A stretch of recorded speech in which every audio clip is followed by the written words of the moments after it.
Bonjour tout le monde, c'est vraiment un plaisir pour nous d'être présente aujourd'hui pour faire la suite de la présentation de Jennifer, donc avec l'outil InClass. En fait, le titre de notre présentation, c'est l'outil Class pour dépeindre la qualité des interactions en éducation par la nature en petite enfance. Oui, mais. Donc, vous avez déjà une idée de ce qui s'en vient avec le titre. Alors, je me présente, Caroline Bouchard, je suis professeure à l'Université Laval et je suis accompagnée Anne-Sophie Parent, je suis doctorante à l'Université Laval sous la direction de Caroline et Christine Amiel. Alors, c'est un plan bien classique, simplement pour attirer votre attention sur le fait qu'on va vous présenter un peu ce que c'est l'éducation par la nature. Jennifer le fait quand même, mais on va aller peut-être refaire le tour de certains éléments, puis vous parler bien sûr de la qualité des interactions, mais surtout pourquoi la qualité des interactions en contexte d'éducation par la nature, ou pourquoi l'éducation par la nature pourrait être favorable à la qualité des interactions. Alors, c'est quoi l'éducation par la nature? Je vais le redéfinir en fait, parce que je le fais un petit peu différemment de Jennifer. L'éducation par la nature, il y a beaucoup de termes, beaucoup d'appellations. Vous en avez peut-être déjà entendu. Éducation à l'extérieur, hors les murs, en plein air, à ciel ouvert. Nous, on a choisi, conformément au cadre de référence sur l'éducation par la nature de l'Association québécoise des CPE, donc de parler de par la nature, parce que c'est vraiment par l'entremise de la nature que l'enfant va apprendre et va se développer. Par le contexte, par exemple, du milieu naturel qui est complexe, qui est enrichi, je vais y revenir, mais c'est ce qui permettra en quelque sorte à l'enfant d'apprendre et de se développer. L'éducation par la nature peut se situer sur un continuum que vous avez à l'écran qui peut aller d'aucun contact avec la nature à une immersion totale en milieu naturel, donc vraiment à temps plein en quelque sorte. Le projet dont il est question aujourd'hui, on est juste un petit peu avant, on est en immersion régulière et continue, donc 2 matinées par semaine. Mais comme Jennifer l'a suggéré ou l'a affirmé, l'éducation par la nature, ça peut aussi se vivre dans le local, à l'intérieur. Donc, c'est une approche avant tout. C'est pas simplement le fait d'être à l'extérieur qui compte. Oui, c'est vrai, ça joue, mais c'est surtout une approche qui comprend des principes que je vais vous présenter juste après. Alors, ces principes, il y en a 8. Ils sont aussi dans le cadre de référence si vous voulez en savoir davantage. En fait, le premier des principes, c'est une autre vision du temps. Donc, souvent, je prends l'image de l'horloge. À l'extérieur, il n'y a pas d'horloge. Donc, ça a déjà un effet particulier. Il s'installe un autre rapport au temps qui fait en sorte, et ça, c'est les éducateurs et éducatrices qui nous le disent, qu'elles deviennent plus disponibles en quelque sorte pour soutenir les enfants dans leurs apprentissages et leur développement. Le deuxième principe, c'est celui d'un lieu riche en biodiversité et en matériaux libres et polyvalents. Donc, que ce soit par les changements de saison, les changements météo, qui vont amener une complexité, qui vont amener l'enfant et l'adulte aussi à être dans un constant déséquilibre cognitif. Ils vont être constamment en résolution de problèmes, la curiosité va être beaucoup au cœur aussi de ce qui se passe parce que de par les changements météo, d'abord, la situation n'est jamais la même d'une journée à l'autre. Donc, ça amène vraiment un milieu qui est complexe puis qui est enrichi, qui est vraiment susceptible de contribuer aux apprentissages et au développement de l'enfant. On est aussi en présence de matériaux libres et polyvalents. Bon, vous savez ce que c'est, là, une branche peut avoir plusieurs usages et ça aussi, ça amène beaucoup la créativité puis l'imagination chez les enfants. Le troisième principe, la pédagogie que l'on dit émergente, c'est-à-dire qu'on va être beaucoup centré sur les explorations et le jeu des enfants. Mais tout ça n'est pas exempt d'interactions de grande qualité. Donc, l'idée, on entend beaucoup parler depuis hier là, du jeu libre, tout ça. Oui, c'est extrêmement important, mais on est aussi dans une posture où l'adulte vient soutenir les apprentissages et le développement de l'enfant. Donc ça, c'est important quand même de le mentionner, notamment par rapport à notre présentation d'aujourd'hui sur la qualité des interactions, parce qu'on regarde beaucoup le rôle de l'adulte en quelque sorte. L'éducation par la nature, ça s'inscrit aussi dans une dynamique partenariale avec les parents, avec la communauté. Ce qui est au cœur de l'éducation par la nature, c'est vraiment une prise de risque, on va dire saine, qui va devenir une sorte de moteur pour le développement de l'enfant, les apprentissages, mais tout ça, bien sûr, dans une sécurité qu'on va dire bien dosée. Et le dernier des principes, c'est l'éveil de la sensibilité écologique. En face à tous les changements qu'on a, qui surviennent actuellement, les changements climatiques, les pandémies, on a besoin là, de développer, entre autres, l'éco-sensibilité des jeunes enfants. Et c'est une approche qui est favorable aussi à cet égard-là. Bon, est-ce que j'ai besoin de vous en reparler? Je le place quand même à l'écran. Surtout, donc, nos 3 domaines, hein, vous les connaissez. Je veux surtout faire un petit clin d'œil à Émilie qui nous a fait une superbe figure pour nous représenter de façon un peu moins classique, je dirais, le CLAS. Donc, je trouvais ça intéressant de le présenter. Vous les connaissez, les dimensions, je ne vais pas les répéter, mais vous avez une schématisation peut-être un peu différente ici qui rend compte des dimensions incluses dans chacun des domaines. Alors, je vous disais, bien, pourquoi étudier la qualité des interactions en éducation par la nature? Bien, on l'a dit ce matin, je crois que c'est Julie même qui l'a mentionné avec le terme précis de foisonne. Bien, les études, effectivement, sur la qualité des interactions là, foisonnent. Il y en a beaucoup. Elles sont surtout menées en milieu conventionnel, je dirais.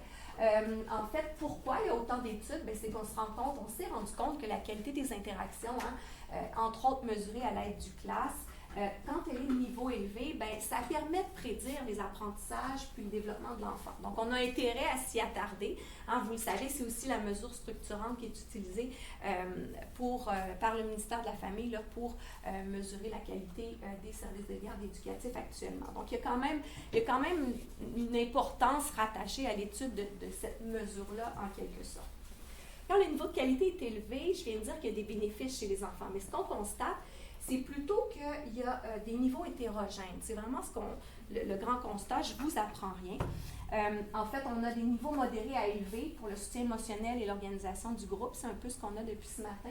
Puis des niveaux faibles, hein, Lorraine nous l'a rappelé, pour le soutien à l'apprentissage.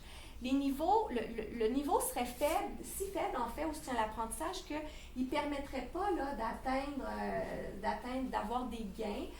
Puis le niveau minimal requis aux États-Unis, il y a des études qui démontrent qu'il serait atteint seulement dans 13% des classes. On est aux États-Unis, bien sûr, mais on n'a pas cette donnée-là pour le Canada, le Québec, mais quand même, ça donne une indication là, du portrait. Puis ce niveau-là, ce seuil a été établi par certains auteurs, dont Birkenau, qui le situe à environ 3,25 pour le soutien à l'apprentissage.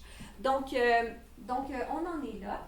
Puis, bien, il y a beaucoup d'auteurs, dont Perlman, qu'on va accueillir demain dans notre colloque, je fais une petite publicité, qui suggèrent que le soutien à l'apprentissage, combiné bien sûr au soutien émotionnel à l'organisation de la classe, hein, l'idée, c'est pas de faire fi des autres domaines, mais bien, il faut l'étudier davantage, de façon plus approfondie. Alors, on en est là. Nous, on s'est dit, bien, OK, on va regarder puis d'ailleurs, c'est ce que font là, les travaux des dernières années, c'est-à-dire de regarder les contextes qui seraient susceptibles de rehausser la qualité des interactions dans le groupe, mais notamment le soutien à l'apprentissage. Et donc, il y a beaucoup d'efforts qui ont été consentis là, dans les dernières années en ce sens-là. Il y a des études que je trouvais intéressantes de vous rapporter, entre autres celle de Castro en Suède, puis de Norling en Finlande, qui se démarquent en fait sur le plan du soutien à l'apprentissage.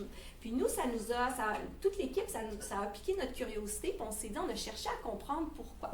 Quand on regarde ces études-là qui ont été menées, on se rend compte que dans ces pays-là, bon là, on ne veut pas faire de généralisation abusive, mais quand même, c'est une hypothèse. Dans ces pays-là, c'est une approche démocratique qui est davantage centrée sur les enfants.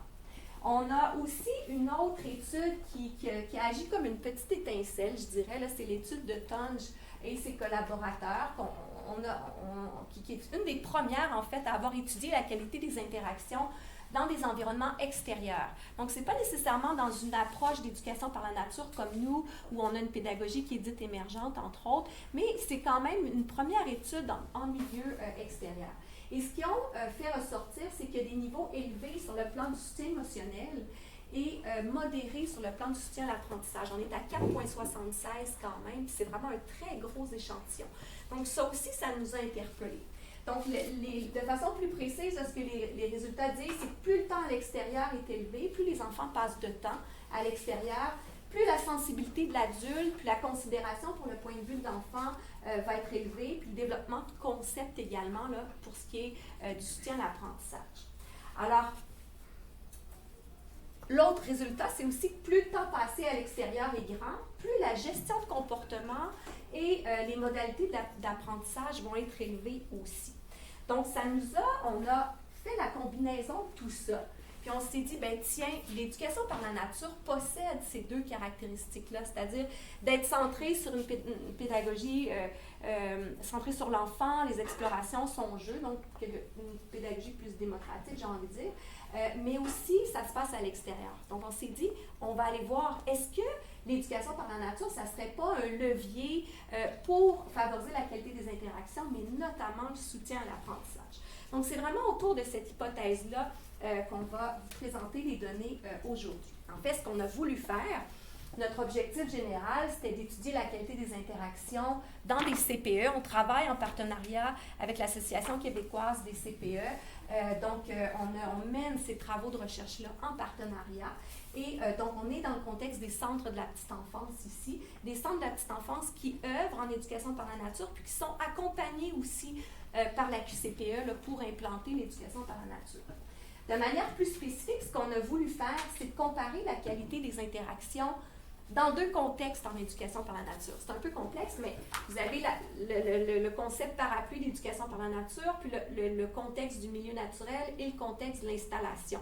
Donc, on n'est pas purement dans un milieu, c'est-à-dire qu'on est au début de l'année aussi, là, donc ça ne fait pas tant de temps que les milieux implantent l'éducation par la nature, mais on peut quand même voir des traces d'éducation par la nature en installation. Donc, on a comparé ces deux contextes-là. Donc, nos participants, donc on est vraiment avec 20 éducateurs et éducatrices de 8 CPE différentes de la région de Québec. Vous pouvez voir qu'on a quand même une diversité sur le plan des âges, des groupes d'âge d'enfants, mais très majoritairement, c'est vraiment des 4-5 ans. Puis, bon, pour un total de 160 enfants. Puis, comme disait Caroline, c'est intéressant de noter que les éducatrices, en fait, avaient quand même beaucoup d'années d'expérience, là, pour être plus précise, 17 années d'expérience en moyenne comme éducatrice ou éducateur, mais ça faisait en moyenne seulement 2,8 ans qu'ils étaient en éducation par la nature. Donc, on est en émergence, finalement, de cette approche. Puis, donc, tous les groupes avaient participé au projet Alex, comme Caroline le dit. Donc, qu'est-ce qu'on est allé faire? C'est vraiment qu'on a fait, à l'automne 2019, 2 observations de la qualité des interactions. Donc, on a fait une première observation en milieu naturel, donc une matinée, puis une deuxième observation à un autre jour en installation, donc dans le local. Donc, bien sûr, je ne vous parlerai pas de long en large du CLAS, hein, on le connaît bien, donc on a utilisé le CLAS. Puis, on est vraiment allé, en plus de l'observation, donc on cherchait vraiment à comprendre quelles étaient justement les perceptions, les conceptions des éducateurs et éducatrices quant à la qualité des interactions. Donc, on est vraiment allé dans un entretien semi-dirigé qui a duré environ 60 minutes. On est allé les questionner sur chaque dimension de la qualité des interactions. Puis, on est allé leur demander, justement, qu'est-ce qu'elles observaient, puis on les a vraiment amenées à nous décrire des situations précises où, par exemple, elles soutenaient l'apprentissage, des observations aussi quant à l'organisation du groupe, puis on les a amenées à nous décrire tant qu'est-ce qui se passait en milieu naturel, mais aussi en installation pour amener cette idée de comparaison, justement, du milieu naturel et de l'installation. Alors, les résultats, roulement de tambour. Donc, ce que vous avez à l'écran, en milieu naturel, c'est en vert et en bleu, c'est l'installation. Donc, je vous rappelle qu'on est au début de l'année. Donc, on observe un écart de 0,25 points entre les deux contextes. Donc, un niveau de soutien émotionnel de 6 en milieu naturel et de 5,75 en milieu, c'est en installation qu'il faudrait lire, milieu conventionnel. C'est plus ou moins ça, mais on devrait plus lire installation. Quand on regarde de façon plus fine les dimensions, en fait, je devrais vous mentionner avant, mais je peux le mentionner ici, là, c'est la même chose, parce que de façon plus fine, quand on regarde chacune des dimensions, puis c'est la même chose pour les domaines, on n'a pas de différence significative. Parce que à l'œil, bon, il y avait un écart de 0,25 points, mais quand on fait les analyses statistiques, il n'y a pas de différence significative entre les deux contextes. Donc, ça, c'est pour le soutien émotionnel.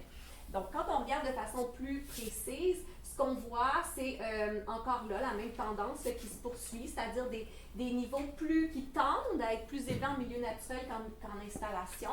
Mais encore là, la différence est quand même assez ténue, là, notamment la considération pour le point de vue de l'enfant est quand même assez ténue. La même chose pour la sensibilité, bon, puis les autres domaines, les autres dimensions, pardon, aussi. Donc, finalement, il faut bien comprendre qu'on est dans une approche. Donc, ce que les éducatrices et les éducateurs font à l'extérieur et en milieu naturel, probablement que ça teinte aussi les pratiques qui sont mises en place à l'intérieur. En tout cas, c'est l'hypothèse qu'on peut poser ici. Mais du moins, pour le soutien émotionnel, il n'y a pas de différence significative entre les deux contextes.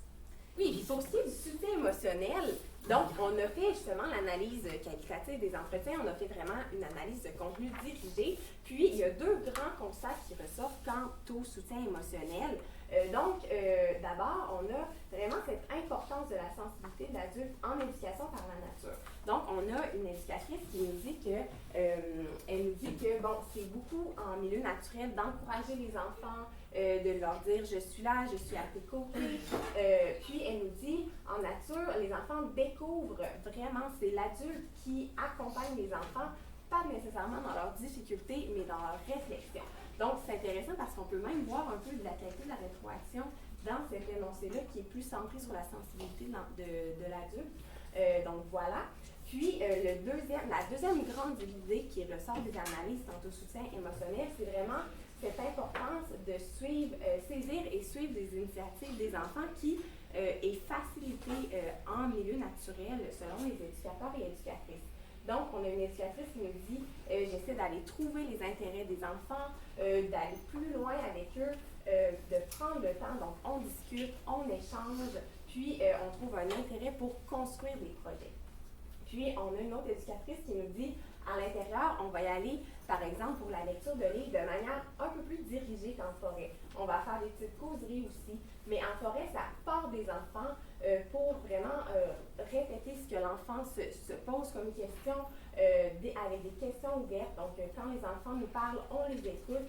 Ce qu'ils nous disent, on reformule, on réutilise leurs idées. Donc, encore une fois, on peut voir que mais je vais vous en parler dans ma discussion, mais cet aspect-là qui est lié à la considération du point de vue de l'enfant, elle pourrait aussi avoir des retombées sur le plan du soutien à l'apprentissage, selon les propos des éducatrices. Sur le plan d'organisation du groupe, surprise, on a une différence qui est marginalement significative. Donc, on est à 0,05, on est vraiment sur le seuil de signification. Donc, il y a quand même quelque chose qui semble ressortir. Donc, on a un niveau d'organisation du groupe de 5,75 en milieu naturel, puis de 5,37 en installation. Quand on regarde plus finement les dimensions, on note, en fait, c'est ça qui est intéressant ici, on note une différence significative au niveau de la productivité. En fait, la productivité, on se rappelle, c'est cette idée de maximisation du temps d'apprentissage. Et ça nous a vraiment étonnés parce qu'on se disait, en milieu naturel, il y a plus de maximisation des apprentissages. Mais oui, et ça, c'est aussi c'est significatif. C'est à 0,4 quelque chose. Et la même chose pour les modalités d'apprentissage. Donc, en milieu naturel, il y aurait davantage de diversité dans les modalités d'apprentissage qui sont offertes aux enfants. Donc, encore là, on pourrait penser l'inverse, que ce soit plus dans le local, par exemple, où il y aurait plus de matériel, plus de choses à offrir. Mais non, ce n'est pas ce qui se présente. Donc, ça a été quand même un résultat qui nous a étonnés. Puis, sur le plan de ce que les éducatrices et les éducateurs avaient à nous dire sur, justement, l'organisation du groupe. Donc, on a vraiment un thème qui est vraiment sorti, puis honnêtement, tous les éducateurs et éducatrices, les 15 nous en ont parlé, c'est vraiment cette idée de la diminution du temps consacré aux routines, aux transitions en milieu naturel, et cette augmentation-là du temps consacré à l'engagement dans les jeux des enfants. C'est-à-dire que les éducatrices, comme on peut lire ici, elles nous disent que dans la forêt, on va plus jouer, jaser, on va rire, on va inventer des jeux, je vais suivre leurs jeux. En forêt, il y a moins de choses à gérer. Les transitions, les collations, le nettoyage du local. Donc, j'ai l'impression qu'on a vraiment plus de temps de qualité avec les enfants.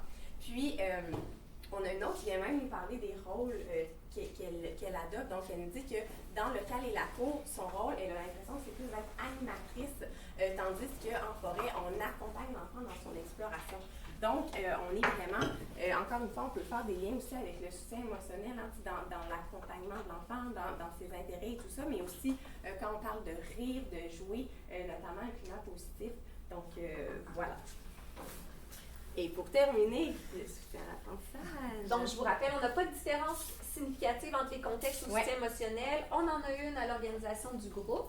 Et pour le soutien à l'apprentissage, on n'en a pas. Donc, contrairement à notre hypothèse de départ, c'est le niveau de soutien à l'apprentissage n'est pas plus élevé en milieu naturel qu'en installation. Donc, 2,89 comparativement à 2,65 dans le local, par exemple.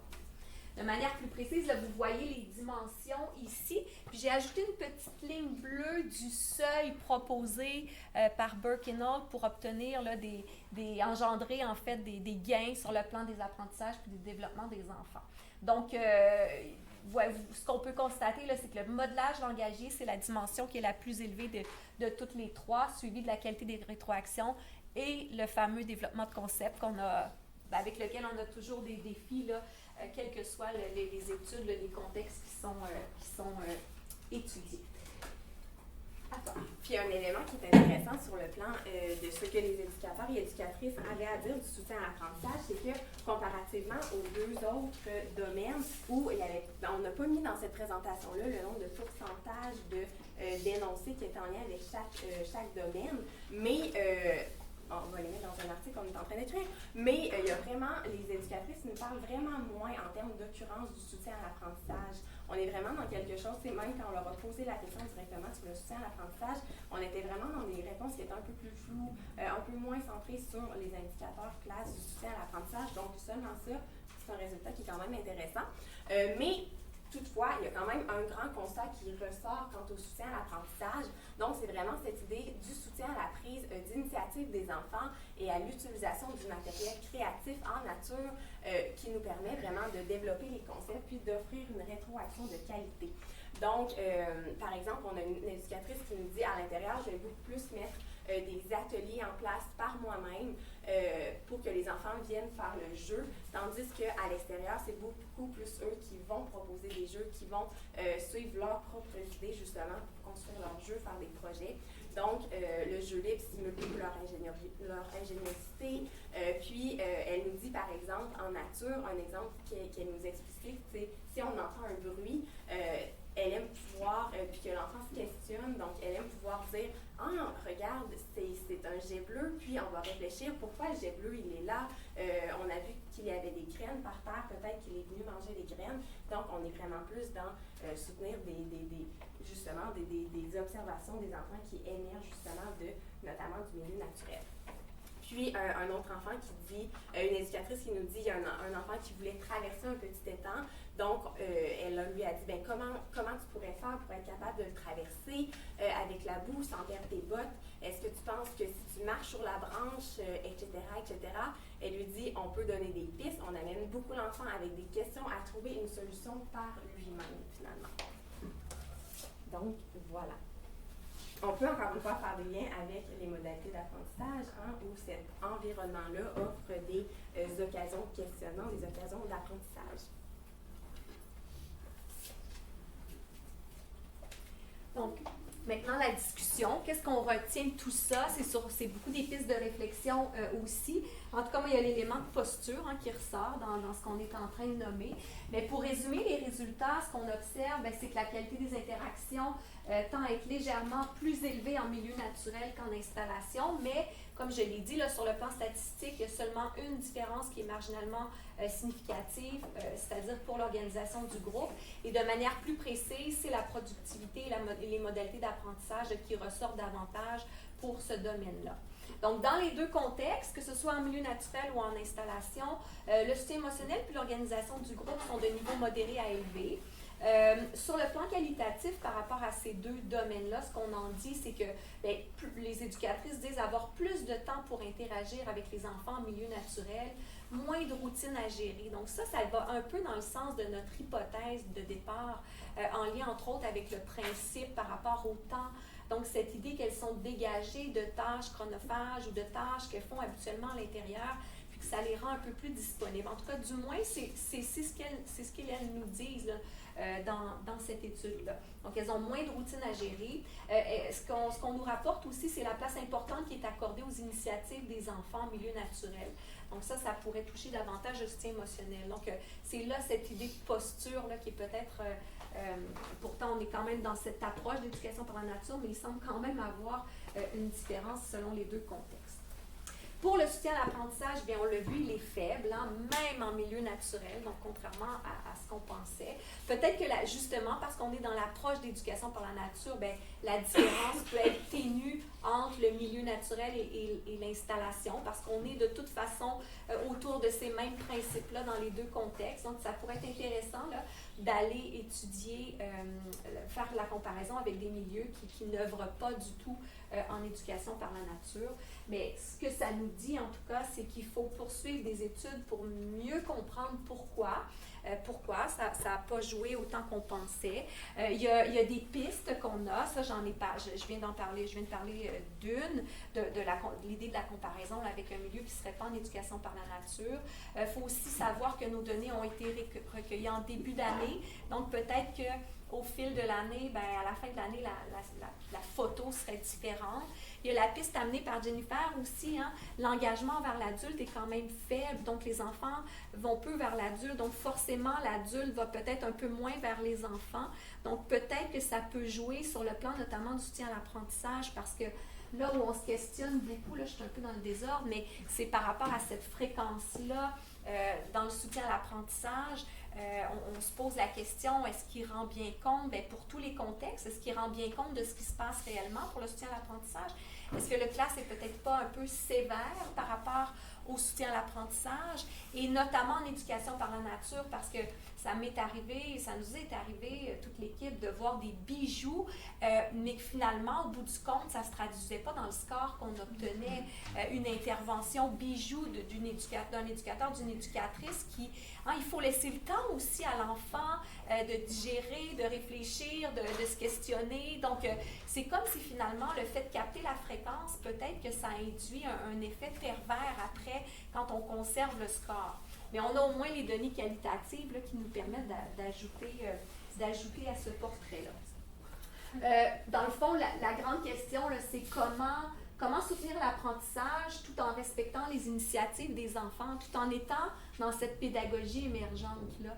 Donc, c'est là où il y a peut-être quelque chose à réfléchir, c'est-à-dire on est dans un contexte où on veut se centrer sur les initiatives, le jeu, les explorations des enfants, mais pour soutenir l'apprentissage, il faut aussi intervenir.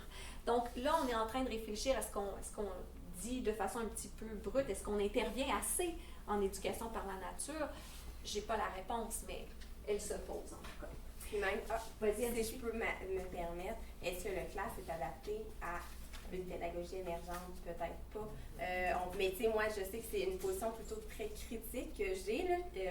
Mais tu sais, on parle notamment de l'approche faire sens. Est-ce que carrément l'outil pourrait ou devrait être adapté pour une pédagogie émergente, pour que justement cette idée de quantité d'action de soutien à l'apprentissage soit moins importante pour justement coter, observer le soutien à l'apprentissage? Ça pourrait être une piste, ce n'est pas moi qui vais faire ça dans un projet de doctorat, mais ça peut être une piste super intéressante, je pense, pour justement développer cet outil-là, puis l'utilisation qu'on en fait aussi, notamment en pédagogie émergente, là.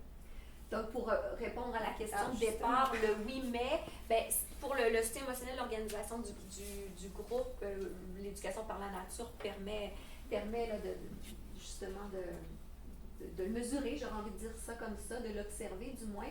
Mais pour le soutien à l'apprentissage, c'est là où j'ajouterais le 8 mai en quelque sorte. Donc, c'est peut-être une question de fréquence, comme je l'ai dit, puis une question là, justement d'épistémologie, parce que la question qu'on se pose, c'est ce que tu dis, Anne-Sophie, hein, c'est comment on peut concilier le concept de qualité des interactions et d'éducation par la nature sans être dans une rupture là, dans la posture. Donc, on est en conflit cognitif comme équipe actuellement, mais on continue à utiliser le classe parce qu'on y croit aussi beaucoup. Donc, puis il y a des doctorats qui s'en viennent aussi, plusieurs dans la salle autour de ça. Puis je veux juste terminer en disant, ben justement, avec cette dernière petite ligne, ce que ça nous amène à penser, c'est que ben, il faut aussi soutenir les adultes qui interviennent auprès des jeunes enfants. C'est pas une mince tâche que d'intervenir auprès de jeunes enfants. Il y a une hétérogénéité dans le développement. C'est très complexe. Donc, il faut aussi soutenir ces adultes-là, même en contexte d'éducation par la nature. Donc, c'est ce qui nous a amené à mener un autre projet dont il ne sera pas question aujourd'hui. Demain, oui, par contre. Anne-Sophie va nous le présenter. Donc, un projet qu'on a fait aussi en collaboration avec la QCPE autour du soutien à l'apprentissage, grandeur nature, c'est comme ça qu'on l'a nommé, mais où on est venu soutenir les éducateurs et éducatrices en matière de soutien à l'apprentissage. L'équipe de recherche qui a contribué aussi au projet, donc vous avez la liste ici. On n'était que 2 à l'avant, puis il y a toute une équipe d'étudiantes, Émilie, Jennifer, qui ont participé largement au projet. Voilà!